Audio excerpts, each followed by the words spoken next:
যেতিয়ালৈকে অসমত বিজেপি চৰকাৰ থাকিব তেতিয়ালৈকে জুবিন দাই ন্যায় নাপায় আমাক এই চৰকাৰখনে ন্যায় দিব নোৱাৰে 2026 চনৰ ইলেকশ্যনৰ আগে আগে আমাক ন্যায় এটা দিব সেইটো মই ভালকৈ জানো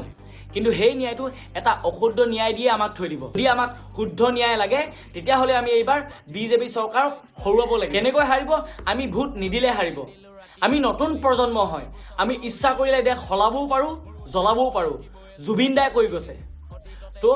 মই যেনেকৈ বুজি পাছো তোমালোকো বুজি পাছা মই আমাৰ মা পাপাক বুজাব পাৰিম আমাৰ ওচৰ চুবুৰীয়াটোক মই বুজাব পাৰিম তেনেকৈ তোমালোকে তোমালোকৰ মা পাপাক বুজাবা ওচৰ চুবুৰীয়াটোক বুজাবা যদিহে জুবিন দাই ন্যায়টো বিচাৰা আৰু জুবিন দাই ডাইৰেক্ট কৈ থৈ গৈছে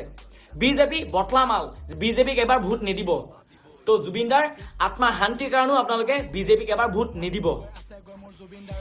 বিজেপি জোতা চেলিকি থকা কিতাক কৈছো এতিয়া যিহেতু ভিডিঅ'টো চাই আছ তহঁতে যি কমেণ্ট দিলেও মই ঘেণ্টা খাতি নকৰোঁ দি থাক ঘেণ্টা খাতি নকৰোঁ তহঁতে দি থাক তহঁতে জোতা চেলিকিয়ে মৰি যাবি চৰকাৰ বদলি হোৱাৰ লগে লগে তহঁতি বদলি হৈ যাবি মই জানো সেইবোৰ তহঁতি কুকুৰতকো হাতছা বাদ দিলোঁ সেইটো কথা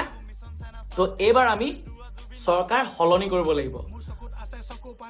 মই কিন্তু কোনো এটা পাৰ্টিৰ নাম লোৱা নাই আকৌ মই সলাব লাগিব বুলি কৈছোঁ কিন্তু বিজেপি চৰকাৰ আমি নিবিচাৰোঁ বিজেপিক যেনেকৈ জিকাইছিলোঁ তেনেকৈ হৰুৱাম মইতো ডাইৰেক্ট ভোট নিদিওঁ ডাইৰেক্ট কৈছোঁ জুবিন দায়ো বিচৰা নাই 2026 চনত বিজেপি চৰকাৰ জিকাটো